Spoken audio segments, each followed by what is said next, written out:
পড়ার বিষয়ের পক্ষ থেকে বলছি, তোমরা যারা ক্লাস 12 অর্থাৎ 4th সেমিস্টারে পড়ছো এবং তোমাদের যাদের রাষ্ট্রবিজ্ঞান বা পল সায়েন্স আছে, তাদের জন্য আমরা পড়ার বিষয়ের পক্ষ থেকে যে সমকালীন বিশ্ব রাজনীতির যে প্রথম ইউনিটটা আছে, অর্থাৎ আন্তর্জাতিক সম্পর্ক, মৌলিক ধারণা ও রাজনীতি, এই চ্যাপ্টারটা আমরা সাজেশান দিয়ে দিয়েছি যে 2 নম্বরের বা 6 নম্বরের।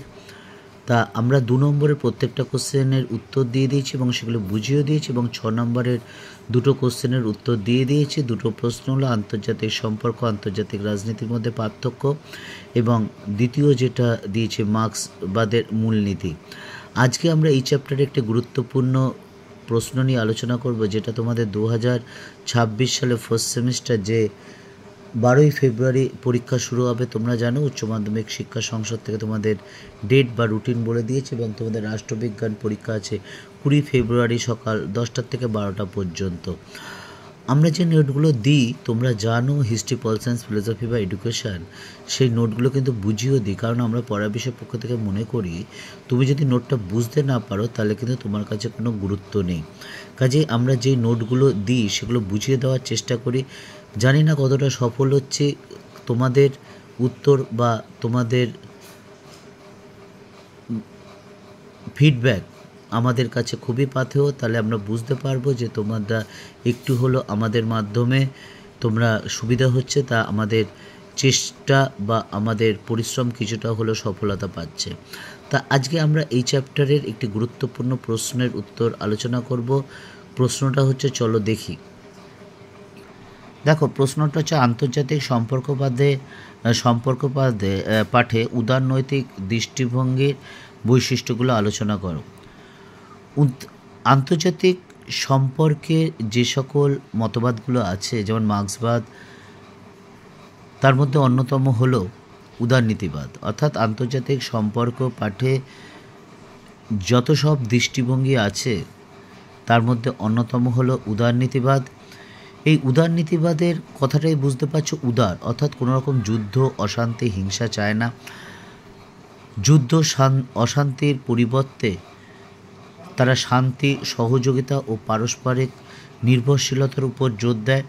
এবং উদারনীতিরা বিশ্বাস করেন যে আন্তর্জাতিক সমাজে রাষ্ট্রগুলির মধ্যে যদি সমঝোতা এবং সহযোগিতার মাধ্যমে কিন্তু স্থায়ী শান্তি স্থাপন প্রতিষ্ঠা সম্ভব। কখনো হিংসা বা যুদ্ধের মাধ্যমে কিন্তু বিশ্বের শান্তি স্থাপিত হয় না। যুদ্ধ বা অশান্তির মাধ্যমে কিন্তু পৃথিবী ধ্বংসের দিকে এগিয়ে যায়। কাজেই পৃথিবীতে স্থায়ী শান্তি প্রতিষ্ঠা করতে হলে একমাত্র সহযোগিতা, পারস্পরিক নির্ভরশীলতা, এগুলোর উপর নির্ভর করতে হবে।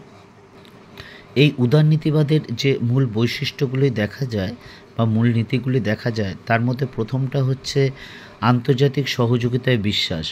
উদারনীতিবাদীরা বিশ্বাস করেন যুদ্ধ হচ্ছে ধ্বংসের আরেক নাম, বা যুদ্ধের শেষ পরিণতি হচ্ছে কিন্তু ধ্বংস। কাজেই উদারনীতিরা মনে করে যুদ্ধ অনিবার্য নয়, যদি পারস্পরিক বোঝাপড়া, আলাপ আলোচনা এবং সহযোগিতার মাধ্যমেই পৃথিবীতে কিন্তু স্থায়ী শান্তি প্রতিষ্ঠা করা সম্ভব। এবং পৃথিবীর প্রত্যেক দেশই কিন্তু মানুষের চায় কিন্তু পৃথিবীতে যুদ্ধ, হানাহানি বন্ধ হোক, পৃথিবীতে স্থায়ী শান্তি প্রতিষ্ঠিত হোক। পরের পয়েন্টটা দেখো, আন্তর্জাতিক সংগঠনের গুরুত্ব।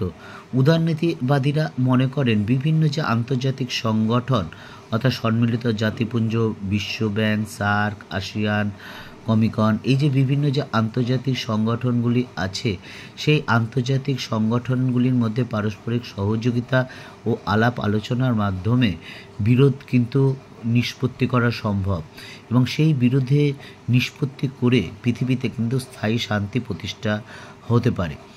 পরের পয়েন্টে দেখো, আইন ও নৈতিকতার প্রাধান্য। আন্তর্জাতিক সম্পর্ক শুধুমাত্র শক্তির উপর নির্ভর করে না, অর্থাৎ একটা দেশ কতটা শক্তিশালী তার উপর শুধু নির্ভর করে না, বরং আন্তর্জাতিক আইন, ন্যায় বিচার এবং নৈতিকতার ভিত্তিতে কিন্তু পরিচালিত হয়। শক্তিশালী রাষ্ট্র মাত্রই নিজে যে ক্ষমতা বিস্তার করবে বা ক্ষমতার লোভ দেখাবে এরকম ব্যাপার না, বা বিশ্বে যুদ্ধের মাধ্যমে বা হিংসার মাধ্যমে বা সংঘর্ষের মাধ্যমে প্রাধান্য প্রতিষ্ঠা করবে এটা নয়, বরঞ্চ ন্যায় নীতি বা ন্যায় বিচারের পরিপ্রেক্ষিতে কিন্তু রাষ্ট্র ব্যবস্থা বা পৃথিবীর ব্যবস্থা, শাসন ব্যবস্থা বা নিয়মনীতি বজায় থাকবে। পরের পয়েন্টটা দেখো, মানবিক দৃষ্টিভঙ্গি। কেবল উদারনীতিবাদীরা নয়, সমগ্র উদারনীতিবাদ কেবল রাষ্ট্রের নয়, বরং মানুষের কল্যাণ, মানবাধিকার, স্বাধীনতা ও গণতন্ত্রকে আন্তর্জাতিক সম্পর্কের কেন্দ্রে পরিণত করে। অর্থাৎ রাষ্ট্র হলে কি, আমার রাষ্ট্র শ্রেষ্ঠ, যেটা আমাদের দ্বিতীয় বিশ্বযুদ্ধের সময় দেখা গিয়েছিল, উগ্র জাতীয়তাবাদ। অর্থাৎ উদারনীতিবাদীরা শুধু রাষ্ট্র নয়, বরঞ্চ মানুষের সার্বিক কল্যাণ, মানবাধিকার, স্বাধীনতা ও গণতান্ত্রিককে কিন্তু তারা প্রাধান্য দেয়, যার ফলে কিন্তু এই সকল কিছুর মাধ্যমে বিশ্বে স্থায়ী শান্তি প্রতিষ্ঠিত হতে পারে বা বিশ্বের শান্তি পরিবেশ বজায় থাকতে পারে। তার ফলে মানুষের সার্বিক উন্নতি, সব দিক দিয়ে মানুষের সার্বিক উন্নতি সম্ভব হয়। 5 নম্বর পয়েন্টটা দেখো, অর্থনৈতিক আত্মনির্ভরতা। রাষ্ট্রগুলির মধ্যে, অর্থাৎ পৃথিবীর বিভিন্ন রাষ্ট্রগুলির মধ্যে যত সহযোগিতা বা অর্থনৈতিক সহযোগিতা বা বাণিজ্য যত বৃদ্ধি পাবে, যুদ্ধের সম্ভাবনা তত হ্রাস পাবে। কারণ এটা তারা বুঝতে পারবে, পারস্পরিক সহযোগিতা বা পারস্পরিক সাহায্য ছাড়া কিন্তু পৃথিবীতে সুষ্ঠুভাবে বা ভালোভাবে থাকা সম্ভব নয়, এবং পারস্পরিক এই স্বার্থে জড়িত থাকলে তাদের যুদ্ধের সম্ভাবনা কিন্তু হ্রাস পাবে। পরের পয়েন্টটা দেখো, 6টা, শান্তিপূর্ণ সমাধানের উপর জোর।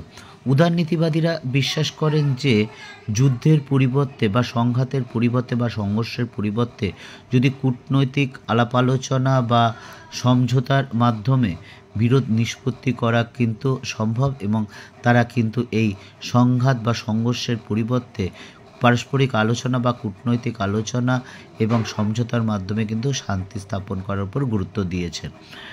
শেষ পয়েন্টটা দেখো, গণতন্ত্র ও শান্তির সম্পর্ক। উদারনীতিবাদীরা বিশ্বাস করেন যে গণতান্ত্রিক রাষ্ট্রগুলিতে সাধারণত একে অপরের সঙ্গে যুদ্ধ করে না।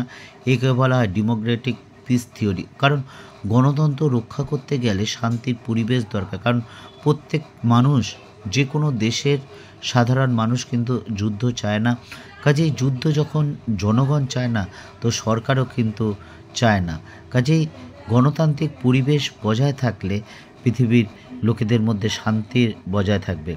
কাজেই উপরোক্ত আলোচনার পরিপ্রেক্ষিতে বলা যায় যে উদারনীতিবাদীরা আন্তর্জাতিক সম্পর্ককে এক মানবিক ও ন্যায়ভিত্তিক উপরে নির্ভর করে আলোচনা করেছেন, যেখানে যুদ্ধের কোনো স্থান নেই। শান্তিপূর্ণ আলাপ আলোচনা, পারস্পরিক সহযোগিতা ও ন্যায় বিচার ও অর্থনৈতিক পারস্পরিক নির্ভরশীলতার উপর ভিত্তি করে সারা পৃথিবীতে এক রাষ্ট্র ব্যবস্থা গড়ে তুলবে, বিশ্বে এক স্থায়ী শান্তি প্রতিষ্ঠিত হবে। পরের বিষয়ের পক্ষ থেকে এতটুকুই। আজকে আমরা এই উদারনীতিবাদের যে মূল নীতি বা বৈশিষ্ট্যগুলি আলোচনা করে দিলাম। তোমরা ক্লাস 12 4th সেমিস্টার যারা পড়ছো, যদি বুঝতে পারো অবশ্যই জানিও, না বুঝতে পারলো বলো। এই সম্পর্কে তোমাদের যে বক্তব্য সেটা অবশ্যই কিন্তু বলবে, কারণ তাহলে কিন্তু আমাদের যদি কোনো ভুল ভ্রান্তি হয়ে থাকে তাহলে সেটা সংশোধন করতে পারবো। আমরা রাষ্ট্রবিজ্ঞান ছাড়াও ইতিহাস, দর্শন বা শিক্ষা বিজ্ঞানের সাজেশান এবং নোট দিই, এবং যে নোটগুলো দিই সেগুলো কিন্তু আলোচনা করে দিই। 2 নম্বর, পরের বিষয় চ্যানেলে শুধু আমি একক নয়, আমার দীর্ঘ 23-24 বছর শিক্ষকতার অভিজ্ঞতা, আমি ছাড়া আরও 13 জন শ্রদ্ধেয় শিক্ষক শিক্ষিকা আছেন যারা বিভিন্ন স্কুল কলেজের সাথে যুক্ত। এর মধ্যে 3 জন কেরিয়ার কাউন্সিলর আছে। সবচেয়ে যিনি অভিজ্ঞতা সম্পন্ন, তিনি প্রায় 37-38 বছর অভিজ্ঞতা সম্পন্ন, আমার থেকে অনেক সিনিয়র, বুঝতেই পারছো। কাজে তোমরা উচ্চ মাধ্যমিক দেওয়ার পর কে কী করতে চাও এই সম্পর্কে তোমাদের যদি কিছু জানার থাকে তাহলে আমাদের অবশ্যই বলো, কারণ তুমি একজন আলাদা ব্যক্তি, তোমার চাহিদা ভালো লাগা সবার সাথে মিলবে না। তুমি কী চাও সেটাই হচ্ছে আসল ব্যাপার। আশা করি তোমরা যদি বলো তোমাদের সমস্যার সমাধান করতে পারবো বা একটা দিশা দেখাতে পারবো। আর একটা কথা, উচ্চ মাধ্যমিক শিক্ষা সংসদ থেকে যে নোটিফিকেশানগুলো তোমাদের জন্য দেয়, যেগুলো তোমাদের জানা দরকার, সেগুলো কিন্তু আমরা সাথে সাথে সরবরাহ করে থাকি আমাদের এই পড়ার বিষয় চ্যানেল থেকে। কাজে যদি ভালো লাগে বা মনে করে উপকার পাচ্ছ, তবে চ্যানেলটি অবশ্যই লাইক করে সাবস্ক্রাইব করে বেল আইকন টিপে রেখো, কারণ আমরা রোজই তোমাদের জন্য কোনো না কোনো ভিডিও নিয়ে আসবো এবং সেগুলো বুঝিয়ে দেবো।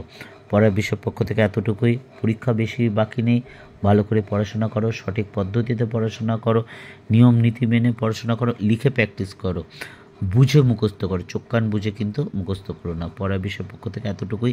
অগ্রিম শুভেচ্ছা রইল সকলের জন্য।